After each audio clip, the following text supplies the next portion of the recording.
This hearing will come to order. I'd like to first thank our witness, Dr. John Kosloski, for testifying. He is our newly appointed director of the All-domain Anomaly Resolution Office, or AARO, an office Congress established in the fiscal year 2022 NDAA to investigate this very serious problem of unidentified anomalous phenomenon, or UAP. Dr. Kosloski comes to AARO from the Research Directorate of the National Security Agency, where he worked in areas of optics research and crypto mathematics. He previously served at the DoD Special Communications Enterprise Office. We look forward to regular engagements between you and the committee. When unidentified anomalous phenomenon enter our airspace, we need to know about it. We need to identify it, but in order to do that, we need to reduce the stigma and credibility challenges associated with these events. Our service members, scientists, foreign partners, and the general public need to know that their reporting, research, and analysis will be taken seriously and acted on in good faith. In the spirit of transparency, AARO recently released a consolidated annual report just a few months after releasing the first volume of a historical record report in March of this year. These public documents help highlight the challenges still facing this office, including the lack of timely and actionable sensor data, the need to revisit cases placed in the active archive, and the importance of improving reporting sources, both in the interagency and internationally. In this hearing, I want to probe a series of specific issues. First, as incidents at Langley and elsewhere have demonstrated, unmanned aerial systems, or UAS, continue to pose significant threats to our national security. In addition to safety of flight issues these UAS create for our own pilots and aircrew, the UAS present clear and undeniable counterintelligence concerns around some of the most sensitive airspace.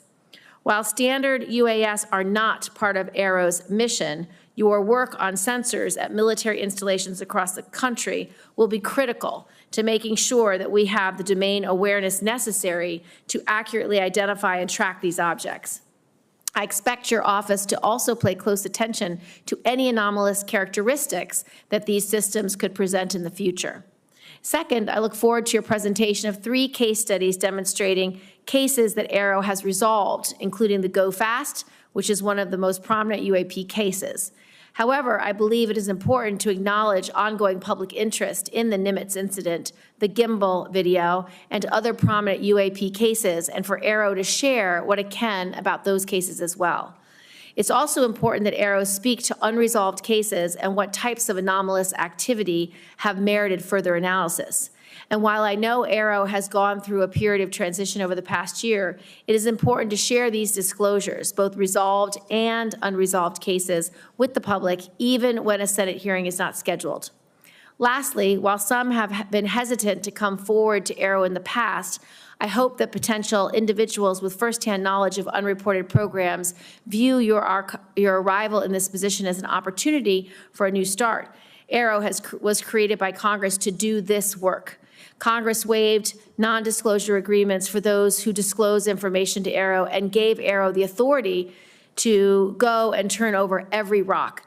I hope those with information to share use this opportunity so that we, as your senators who represent you, can do our jobs.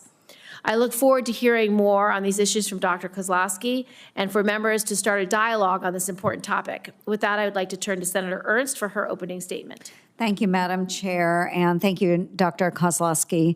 Our hearing today is about identifying UAPs and understanding their potential implications, which could range from technological advancements to potential threats to our national security. Are these phenomena tied to foreign adversaries such as China or Russia, leveraging advanced technologies beyond our current capabilities? Or do they represent unknown scientific phenomena that challenge our current understanding? We must answer these critical questions to ensure that our national security is not compromised.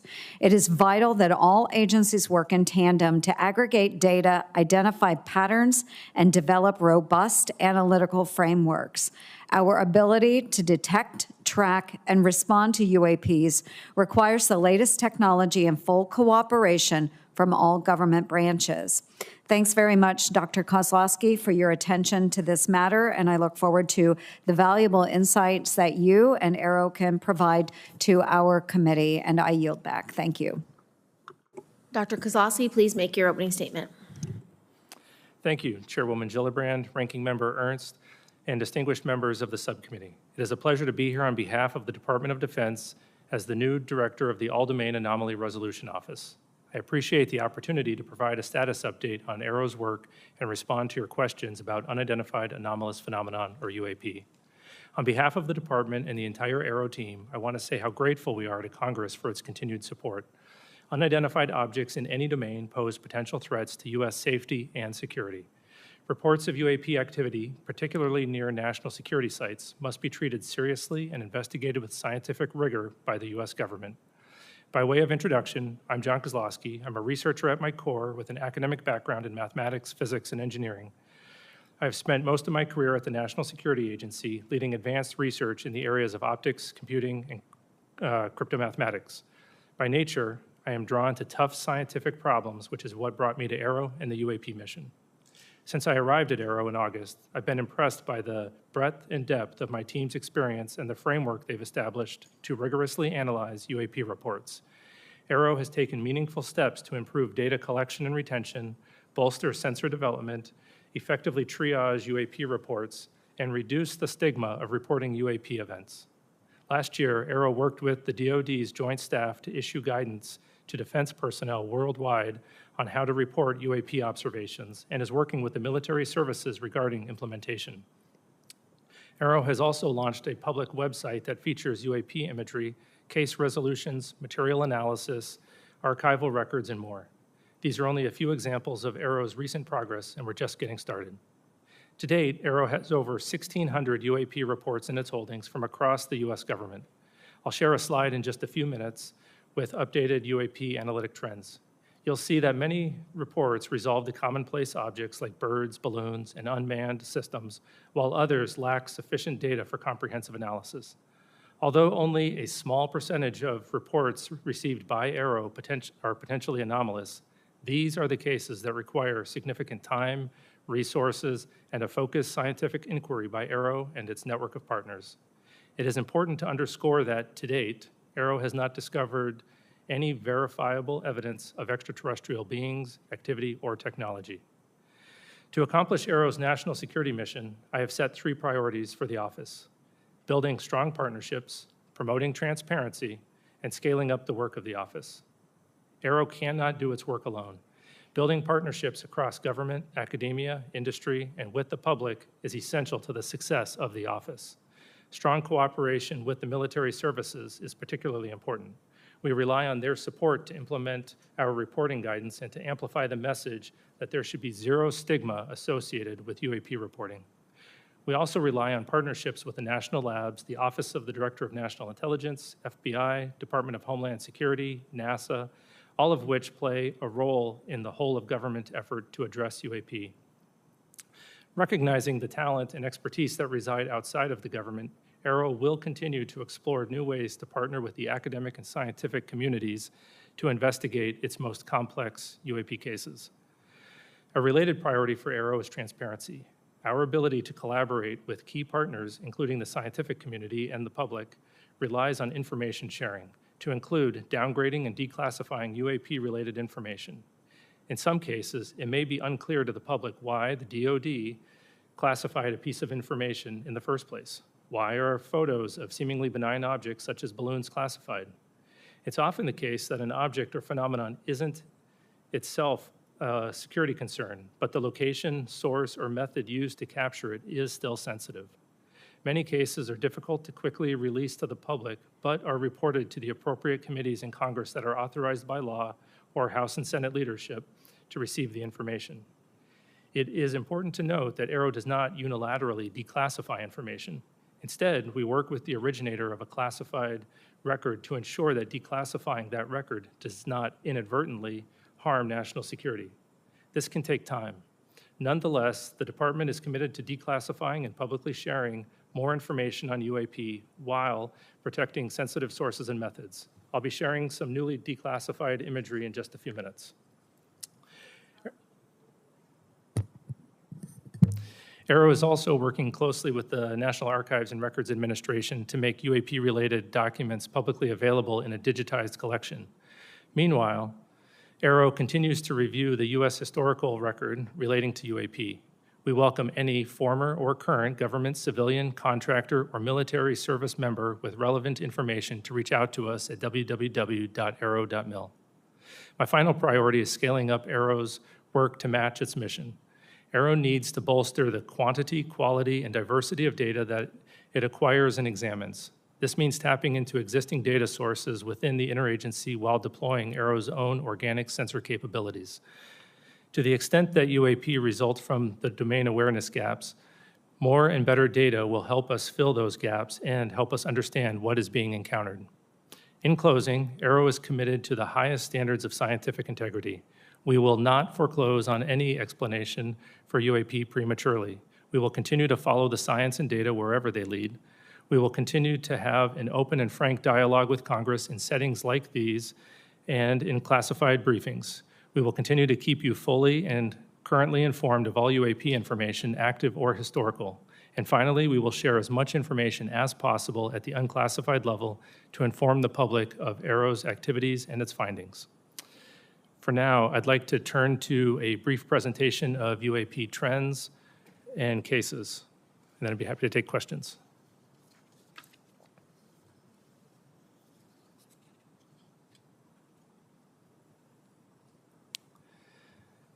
Okay, this chart represents the UAP reporting since 1996, and as has previously been discussed by Arrow, that sensor placement seems to have caused a bias in our data, both geographic and at altitude.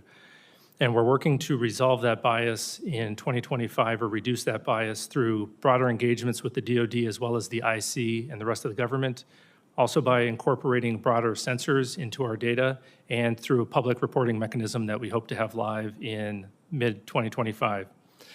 On the left side, it shows the altitudes, and we'll see it's a bit cut off. We'll see that most of the reporting occurs between 15,000 and 25,000 feet. That happens to be where most of our sensors are. And the reporting above and below that is also often coming from those same platforms. In the center, we'll see that the resolved cases have the vast majority being balloons and UAS. We're seeing a great increase in satellites recently, particularly with the launch of mega satellite constellations such as Starlink, where the satellites are catching what is called satellite flares or glint off the sun just after sunset or just before sunrise. And on the rightmost, we'll see the morphology or the shapes that have been reported. The majority have been lights or orbs.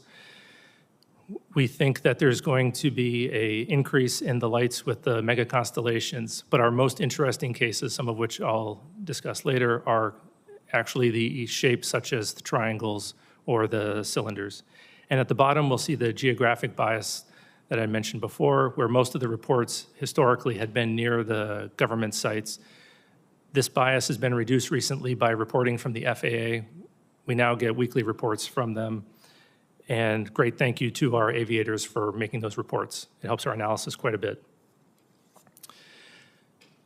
Okay, a case that we thought would be a transmedium case as it was reported is well known on the outside, known as the Puerto Rico case.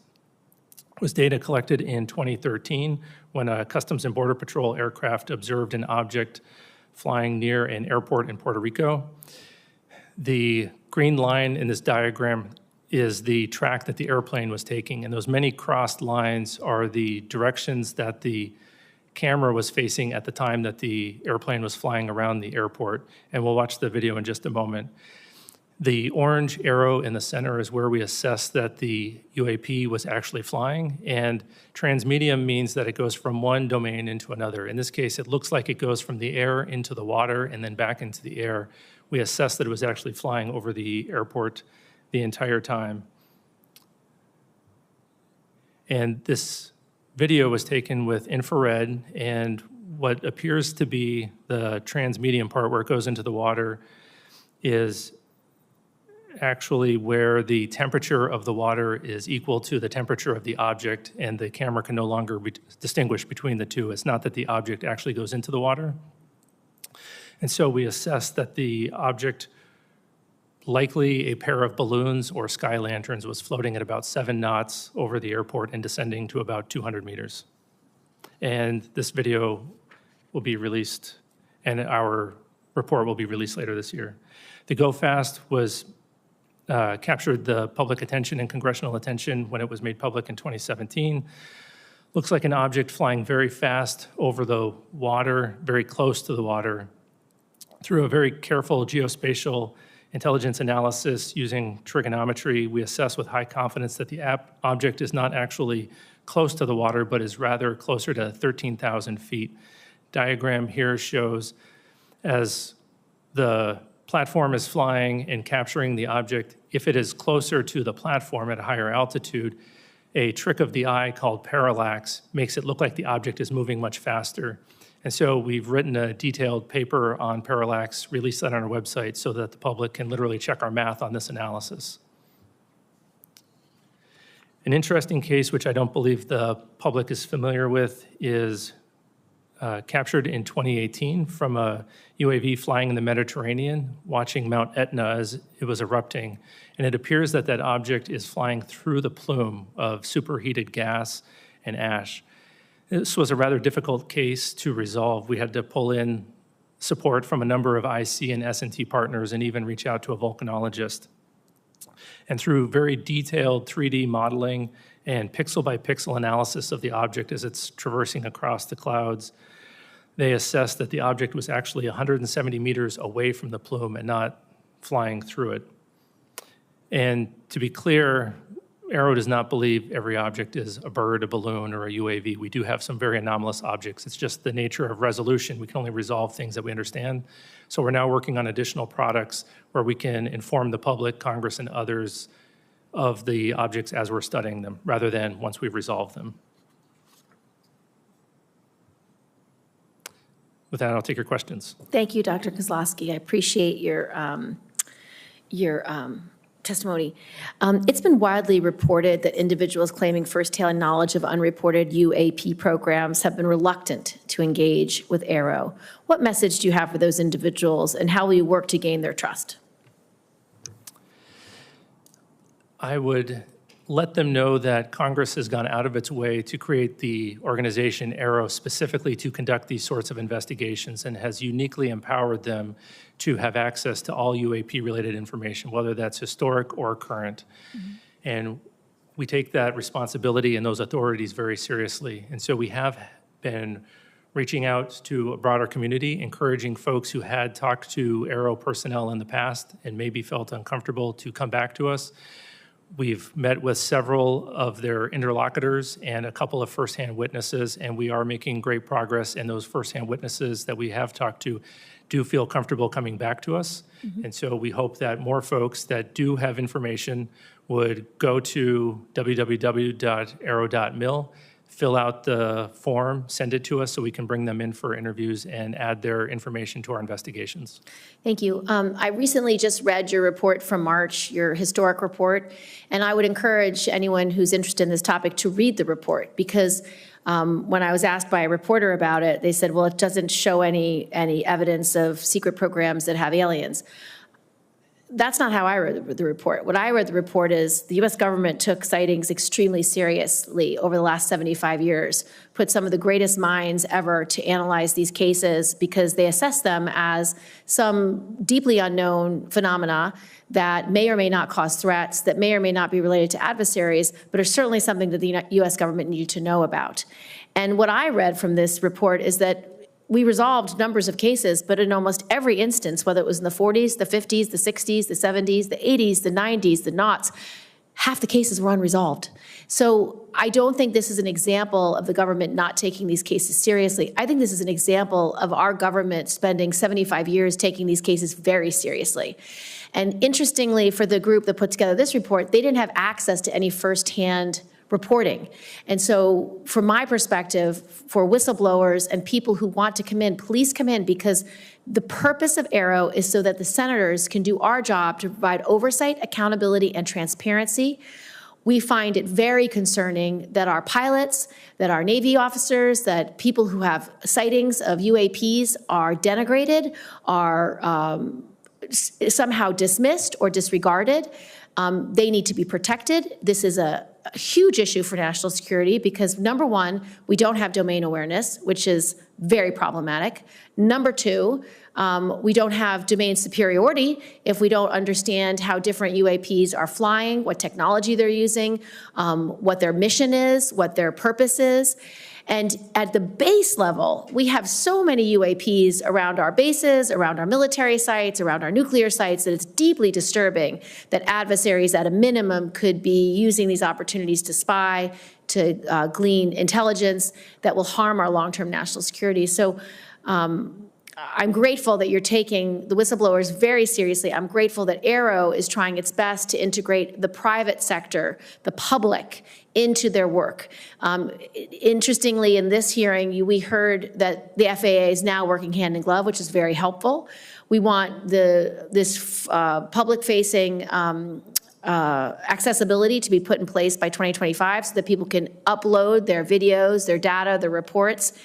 I've met with people who have followed this issue for decades, and they have thousands of examples, thousands of pieces of data that ultimately I want uploaded into Aero so you can cross-reference historic information with current information, because this group at Aero are the best scientists that we can find anywhere, and they will do the work that's needed to be done. So I just want to thank you for that. And then with my last 42 seconds, can you tell us about any of the cases that merit further analysis by your IC and science and technology partners?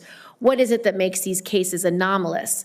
And a large number of reports are placed in the active archive because Aero does not have enough information. What might prompt you to reopen a case like that, and do you have any examples?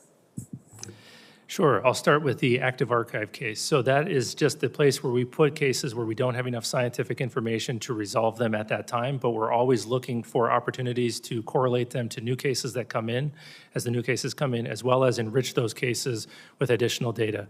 We do have one example that I'm aware of where we were able to correlate a number of observations of interesting lights in the sky, and eventually we concluded that it was multiple people observing Starlink flares, just as an example. 3 cases that merit analysis that we're working on right now. One we might be in the process of resolving, but nonetheless is still interesting. The first one was brought to us by a law enforcement officer out west, where he observed a large orange orb floating several hundred feet above the ground a couple miles away. He went to investigate what was going on with that orb. And as he was pulling up to the location where he thought would be below the orb, about 40 to 60 meters away from some object the area was well lit, he saw a blacker than black object. He said it was about the size of a Prius, 4 to 6 feet wide. And as he got 40 to 60 meters away from the object, it tilted up about 45 degrees, and then it shot up vertically. He says 10 to 100 times faster than any drone he's ever seen before. And it did that without making a sound, as far as he could tell from inside of his vehicle. And just as it left his field of view through his windshield, then it emitted very bright red and blue lights that illuminated the inside of his vehicle as brightly as if someone had set off fireworks just outside of his vehicle, or street flares. So that's anomalous because of the size of the vehicle with the great acceleration, and when he came back to investigate that area, he found no disturbance of the ground beneath it. So that's one interesting one. Another one comes to us from Southeast US. There was a U.S. facility where 2 cars of government contractors were leaving the facility around 9 o'clock in the morning. They looked up in the sky and saw a large metallic cylinder about the size of a commercial airplane, and it was stationary. They observed that there was a very bright white light behind or around the object. They saw it stationary for 15 to 20 seconds, and then it disappeared. Obviously, an object that large, stationary, unless it's a blimp, is unusual, but then disappearing, we can't explain how that would happen. And then the last case was interesting. We had a aircraft that was flying parallel to another aircraft, and it was capturing imagery of it, and a small-looking object appeared to fly between the 2 of them much faster than them. Through very careful analysis, we think that the object might have actually been further away than the object that it was videotaping. but it requires very careful analysis to come to those conclusions, and we don't have the metadata to support that yet. Senator Ernst. Yes, thank you, Madam Chair. And Dr. Kosloski, you mentioned that you do work with the intelligence community. You're working with the FAA. Has Aero involved academia? Have you gone to universities? Do you have outside organizations that you are working with? And if so, can you walk us through some of that collaboration? Sure. Right now, most of our collaborations that are veering towards academia are with university-affiliated research centers associated with universities or with FFRDCs. Our partnership with universities, I would say, is lacking right now. We have some one-off associations with university professors. However, that's our fault, and it's largely because of the need to declassify data. We need to give the professors something to work on before we can really engage them. So we're working significantly on a declassification effort. We've hired a number of declassification experts, and we're going to be trying to get cases like the ones that I just discussed here declassified so that we can engage with the universities on a regular basis and provide them the data. Talking to a scientist without data is going to be rather disappointing. So hopefully in 2025, we'll be increasing those efforts. Right. Well, I appreciate that. I think there's a huge pool of talent out there that you should tap into. Given the public's growing concern and interest in UAPs, how do you balance the need for the transparency that our public is demanding with the potential risks of revealing classified defense information? Yeah, that's always a concern that's on the front of our minds. We want to make sure that we're deconflicting both on potential U.S. programs and what the IC might be tracking for adversarial programs as we're aggregating that information and preparing to share it. However, oftentimes we can remove the discussion of the unidentified and anomalous activity from the sensitive information that our partners are concerned with. And that's usually going to be the platforms that the information was collected with if it is truly anomalous. And so we have our partners working alongside in the declassification of that data. Very good. And then without having to explain the UAP, what do we need to begin really doing about them? What precautions can we take? What should we be doing about them? I think that removing the stigma, reducing the stigma is the first step. We need to make sure that we're having honest and transparent conversations about them, because if we're hesitant to discuss them, then it opens the opportunity for an adversary, as you had mentioned earlier, Senator Gillibrand, to come in and conduct some activity. So we need to do that, and we need to have more persistent monitoring and understand that whether it is a UAP or a counter-UAS issue, that we need to have that complete domain awareness around our national security facilities. Wonderful. Thank you. Thank you, Madam Chair. Just a couple of follow-up questions. We didn't discuss in this setting the most recent UAP or UAS encounter with bases like Langley.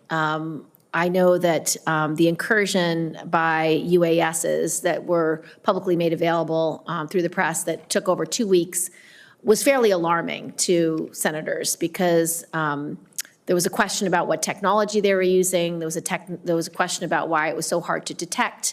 Can you speak to how Aero will be integrated into the review of these kinds of cases and how you can be helpful to both the intelligence community and the Department of Defense in analyzing or being able to more quickly analyze what's knowable and what's not knowable so that, because once you do identify it as a drone, for example, it then goes to the right department at DOD or the intelligence community to assess, deal with, or take down as the incident might be.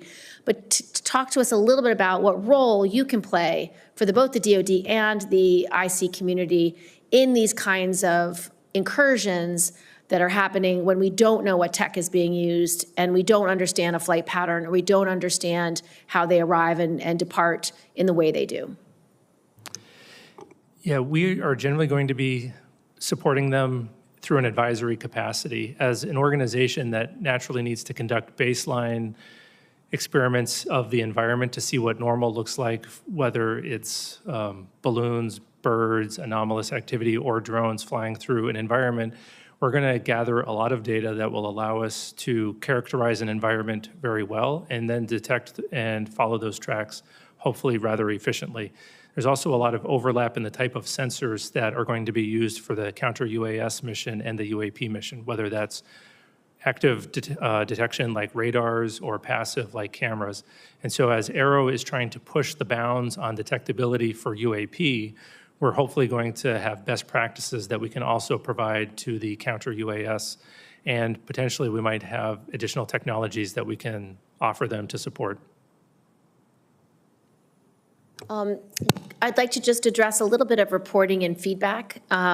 As you know, Aero is required to develop a mechanism for the public to report UAP information. Now that that mechanism for current and former military, civilian, and contractor personnel has been established, can you speak to Aero's plans for a public reporting mechanism, and how did Aero arrive at this approach, and were other options considered? And second, for pilots and operators who have reported a UAP, what feedback, if any, has Aero provided to these individuals related to what Aero is doing with their report and how the report has been resolved? How does such feedback or lack thereof impact the frequency of UAP reporting? Yeah, the public reporting mechanism that we've decided to go with is going to look similar to the reporting mechanism that we currently have for historical events, where we're going to ask folks to go to our website, download a PDF form, put in the narrative for their account, and then email that to us with accompanying media. Usually it'll probably be imagery.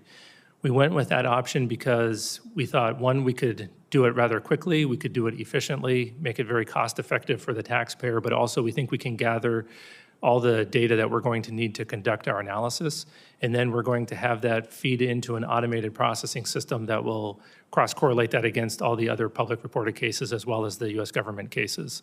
We did consider a number of other reporting mechanisms as to include automated online forms as well as cell phone apps, and we ultimately decided that this would be the safest, cheapest, and easiest to maintain in the future while protecting the private information of the individuals who are reporting. Regarding the feedback from the resolved reports, right now we don't have a good feedback mechanism. It's fairly informal. We're working on building a case management system that Aero will use at all classification levels, and hopefully in that we'll be able to provide feedback as the case is going through the resolution process. We have multiple phases. Then the folks who report that, whether it's a pilot at the classified level or someone potentially reporting through another mechanism, they'll get that automated feedback.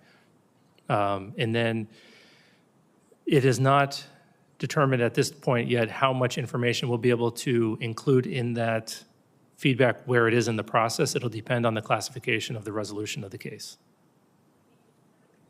My final question is there anything that you need to tell the Senate that you need from us, whether it's funding, whether it's support, whether it's legislation? Is there any requests that Aero has of us or anything else you need to brief us on for us to be able to do our jobs to protect our service members as well as integrate public interest and public data and information into the future analysis efforts of Aero? So first of all, I want to say thank you again.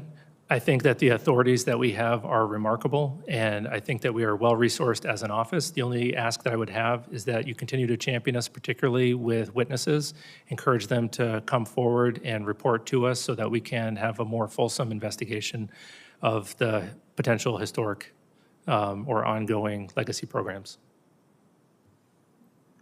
Thank you so much. Hearing adjourned.